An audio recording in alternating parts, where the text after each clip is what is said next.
Let's do some 5 random facts for Thursday, and then we'll get into back in the day, and we'll hit some crap on celebrities. Here's 5 random facts for you.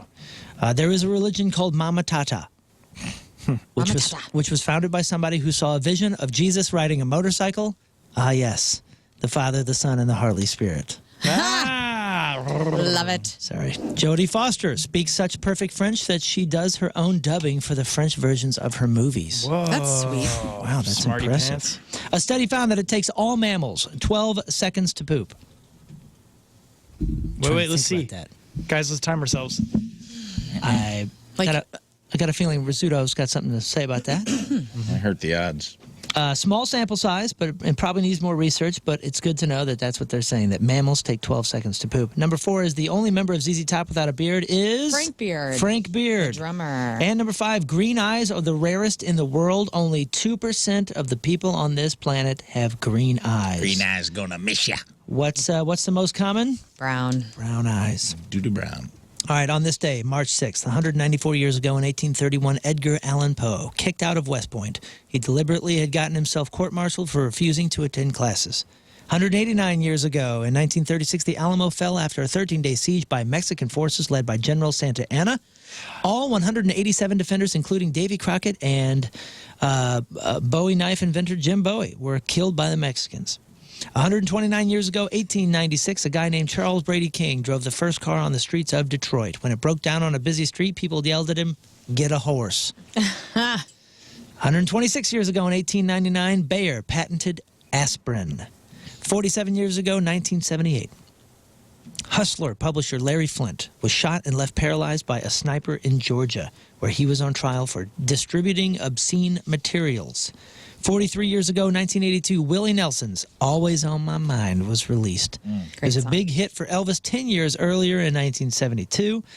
Willie's version went on to reach number 1 on the country chart and won a Grammy for Song of the Year. He nailed that performance. 27 years ago, 1998, The Big Lebowski hit theaters.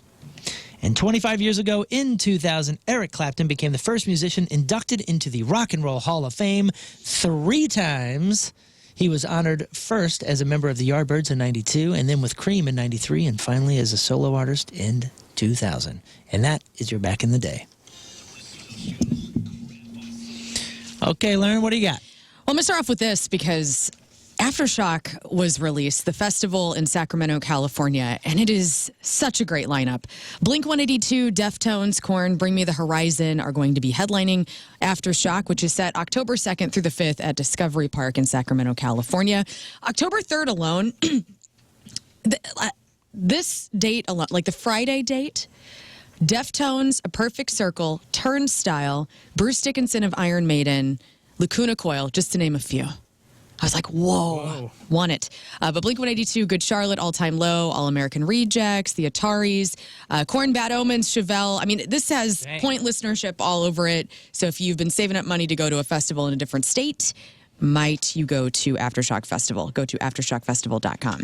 Billy Corgan was talking about the polarizing music acts on his podcast and said, quote, "You're about to see that Nickelback and Creed are going to be on the comeback for a huge run of business. They survived the hate, and now comes the inevitable moment of, it was really good. They wrote a lot of great songs." He also called his own band, Smashing Pumpkins, quote, "one of the most misunderstood bands in the history of rock and roll." And he said, "Time will tell my story much better than I did," which I thought was interesting. Do you think that's true? Do you think the Smashing Pumpkins are one of the most misunderstood bands? No. I don't think so. I don't either. I mean, I've loved them the whole time, and I feel like I've understood it pretty well. Yeah, I don't know what he means. I don't know what he means. Does he mean underappreciated or misunderstood? Just misunderstood. Because I feel like maybe he thought they weren't grunge or something. They were kind of classified as grunge, and he's like, well, we're a little more experimental or something. I don't know. I feel like they kind of carved their niche pretty well. I think he did a great job of having scope and explaining what the band is and still going. And their run with Melancholy was unheard of. Yeah, stylistically, they've been pretty consistent, too. Yeah. So I don't know what he means by it. I'm not sure. Ghost is going to launch an era of Papa V Perpetua on April 25th with their 6th album, Skeleta. And so Tobias Forge shows off the group's new look in the first single and video for Satanized, which is on YouTube now. And they use photos of fans' faces to put them in the music video. So if you possibly got involved with this, make sure you look and see if you're in the new music video for Ghost. I was talking earlier about Banksy's Crude Oil painting that was owned by Mark Hoppus of Blink-182 being up for auction. Guess how much it sold for? Did you have like a starting bid? No. Oh, gosh. I don't even know where to begin. Because also it's owned by someone super famous, so Right. I think that adds a little extra juice to It it. does? Okay, so would what are imagine. Banksy's going for? A mill? It Yeah. depends on which kind of... Okay, so was this Yeah. a charity thing or was it This just is a selling? charity thing. It was a charity thing. I I think if I remember right, they said they were estimating it'll start around 800,000 or something. Okay. I'll say 3.1 million. 3.1. Scott, what do you think? Yes. Oof. Is that steep? No, it's not bad. Well, I'm going to go, I'll say 2.1. Rafe? Say 1.82 million. 5.5 million. Goodness Congrats. gracious. Get the out of here. Yeah. $5-something million dollars? And I it's need to great find out from because Ken to Mark. the proceeds go to the Children's Hospital in Los Angeles and Cedars-Sinai Oncology Research Unit. Oh, so he's not Way to go, Mark keeping it? Hoppus. Speaking of David Lee Roth, Van Halen fans are erupting over the leak of 5 hours of unreleased footage from the band, both on and off stage. So they were posted on YouTube belonging to somebody named James Vega, who says, "This is my private collection of Van Halen footage from the canceled Van Halen Chronicles and a documentary. Enjoy." So part of this footage, which I can't wait to dive into later today, 1979, Van Halen at Madison Square Garden. 1984 on the Monsters of Rock Festival, hanging out with Black Sabbath, who they opened for in 1978. Outtakes from their Hot for Teacher music video, and so much more. The backstage footage is from 1978 in New York during the Sabbath tour, so you could possibly see a little bit of Ozzy in the background. And there's also footage from 1978 when they were in Japan on their visit to McDonald's over there. So if you're a Van Halen fan, be on the lookout for this 5 hours of unreleased footage of the band. Steve Carell is sending Southern California high school students affected by the devastating wildfires in Los Angeles to prom for free. Here is the Office star who's partnered up with Alice's Kids charity to pay for proms for seniors at 6 different Pasadena high schools. Attention all seniors, this is Steve Carell with a very special announcement. I work with a wonderful charity based out of Virginia called Alice's Kids. And Alice's Kids wanted me to let you know that they will be paying for all of your prom tickets. And if you have already paid for your prom tickets, they will reimburse you for your prom tickets. It's a pretty good deal. Have fun, enjoy the prom. And remember, this is Steve Carell. Take it easy, guys. Wanted to make sure he got all the acclaim for what he's doing over here. So Alice's Kids will donate about $175,000 for more than 800 kids to go to their prom. Dang. I think that's cool. really cool. Yeah. Only Murders in the Building Season 5 is officially in production in New York. Details have surfaced on who's coming back to Hulu's fan favorite show. Steve Martin, Martin Short, Selena Gomez, Tia Leone is coming back. And the news just broke that Keegan-Michael Key of Key and Peele will join the cast. The comedic actor will have a recurring role in Season 5, but no details on his character have been announced. Neil Patrick Harris has also booked his next TV role. The 51-year-old from How I Met Your Mother and Doogie Howser is going to be joining the Dexter spinoff series Dexter Resurrection, which is set to debut later this year. He's going to be playing a character named Lowell, and no other details have been revealed. Lester Holt made a surprising announcement that he's exiting as an anchor of NBC Nightly News. I love Lester Holt, and I try to watch NBC Nightly News pretty often, but his replacement has been revealed as of last night. Tom Lamas will take over the set. He's 45 years old. He joined NBC in 2021. He currently hosts Top Story with Tom Lamas on NBC News Now. Any relation to Lorenzo? Lamas? Yeah. You know. Lorenzo Lamas? Renegade. Yeah, the Renegade. You never watched that show? Oh, Lorenzo Lamas. Maybe he does. I mean, who has the last name Lamas? And he's going to host it with Alpaca, or who was it? Alpaca, yes, that's his Okay. co-host. That's pretty cool. So he's 45 years old. He says, just like Lester, I promise to be devoted to our viewers and dedicated to the truth. Lester Holt will be stepping down later this summer. And if you care, NBC Nightly News airs 7 days a week at 5:30 p.m. Moving into movie news or movie star news, it looks like George Clooney, if these rumors are true, might be on the outs of his marriage, which I hate because Amal his wife is incredible, and I thought they were a really great couple, but I guess I shouldn't get so damn attached to people because who knows. According to tabloid rumors, George and Amal are headed for a trial separation because of their various career obligations have kept them from seeing much of each other, and as a result, they've grown apart. They have kids, don't they? They do have kids. I think they have twins. Wow. George is preparing for a Broadway debut on a stage adaptation of his movie Good Night and Good Luck. And Amal's currently visiting as a visiting professor at Oxford University in England. Their 7-year-old twins are with her, which, I don't know, sucks. It's a bummer. They were a cute couple. All rumors still, though. Who knows? Okay.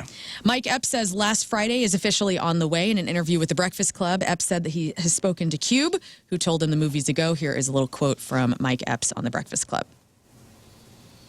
Has Cube approached you about Last Friday yet? He called me the other day. Wow. Said just finished the deal. So we doing the Last Friday, man. So if you don't remember, Ice Cube and Warner Brothers have been arguing over a Fourth Friday installment for years. The original film was released in 1995, and Epps co-starred in it 2000 and 2002 in the sequels. It's the perfect title. It's the perfect title because you can say Last Friday. Last Friday. But then if it's not the last Friday, it could still be Last Friday. It could be Last Friday. You know what I'm saying? Right. Yeah. It is the perfect title. I like it. David Duchovny is going to host the History Channel series called Secrets Declassified. That's like a real-life X-Files. Each episode is going to focus on a different topic like Argo and Area 51, so be on the lookout for that. IGN has confirmed some of the songs that will appear on the remastered Tony Hawk Pro Skater 3 and 4 games that's going to drop on July 11th. You're going to hear Ace of Spades from Motorhead, CKY's 96 Quite Bitter Beings, and Gangstar's Mass Appeal. I was listening to some CKY this morning because I forgot how damn good that band is. So you're looking forward to that. And finally, we all have regrets. But how many people can say that they have billion-dollar regrets? Well, WhatCulture.com has listed 10 actors who have turned down starring in billion-dollar movies. And the list is pretty fantastic. So starting at number 10, Michael Douglas turned down possibly being Olaf in the Frozen movies. Wow. David Cross, a reference to his Arrested Development character in Avengers Infinity War, he turned that down. Denzel Washington turned down Mr. Nobody and Furious 7. Bill Hader and Mindy Kaling for Fear and Disgust and Inside Out 2. A pilot in Top Gun Maverick was turned down by Lewis Hamilton. Benicio del Toro turned down Darth Maul in Star Wars Episode 1, The Phantom Menace. Whoa, that would be... Man. Rooney Mara turned down Jyn Erso in Rogue One, A Star Wars Story. Jake Scully in Avatar could have been Matt Damon, but he turned that down. Owen Grady in Jurassic World was turned down by Josh Brolin. And Tony Stark in Deadpool versus Wolverine was turned down by Robert Downey Jr. Billion-dollar movies. That is... There's a couple in there that you can't picture, but a few of them I can. Yeah. I can kind of picture Benicio. That would be rad. Del Del Toro. That would have been For really sure. cool. Yeah. And Rooney Mara. All right, and your crap on celebrity birthdays. Jacob Bertrand is 25. That's Hawk from Cobra Kai. Alicia Bowe is 28. That's Jessica on 13 Reasons Why. We're going to rhyme today. Tyler, the creator, is 34. And I think it's Yal. Was it Yale? Yellowstone is 40. Lorna Morello on Orange is the New Black. Bubba Sparks is 48. A legend, Shaquille O'Neal, is 53. D.L. Hughley is 62. Tom Arnold Palmer is 66. Kiki D is 78 with, big Kiki hits D. like Don't Go Breaking My Heart. And she also rocked out the song I Got the Music in Me. Huh? How about that? Rob Reiner is 78. He's a legend, of course, with comedy. And, the director of Spinal Tap, Schindler's List, The Princess Bride, and a whole bunch more. Absolutely amazing comedian there. And Martin Kove is 79. Another Karate Kid birthday. Today's a big Karate Kid birthday day. Yeah. Is that the bad guy? Yeah, he's the villain, the Cobra Kai instructor, John Met his son. Kreese. Did you? In L.A. What? And he was on a phone call with his dad on a FaceTime. I got to meet him. It was crazy. His son's name is Jesse Cove. He's he kind of does a lot of Hallmark movies. Good looking guy. That's a name. Yeah, dude. It was tight. It's honestly, man, looking like the bad guy from Karate Kid, meeting Sensei, it was a full circle moment for me. Because he was on his phone and he goes, I'm talking to my dad, it's his birthday. So it probably would have been around this time last year. It was his dad's birthday. He's like, I'm calling my dad. And I didn't connect it until I saw the guy's face. And he was like, he's exactly how you think he would be. He's like, a man's a man, dude. Yeah. And he was talking to his kid. That is rad. And finally, David Gilmour is 79. That's the Pink Floyd Legend. And today's porno birthday being brought to you by Patricia's, where fun and fantasy meet, is Heather Gables. And even though Kiki D had the music in her, Heather's had much more. Oh. Today's birthday girl has been in 259 fine films, including One Whore Plus One More. There we go. Anal Full Nelson, been 4. Anal Full Nelson 4. There's 3 more installments of that. That's something that you shouldn't put your little brother in. Anal Teen Horny Force, Ass Watcher 2, Bang Van 5, Daddy's Worst Nightmare 12, House of Ass 9, Manaconda 2, Weapons of Ass Destruction 4, one of our favorites for the show, and who could forget her role in 2009's Your Ass Is Mine. Heather Gables is 42 years old. That's your porno birthday. Those were your crappy birthdays, and that was your crap on celebrities.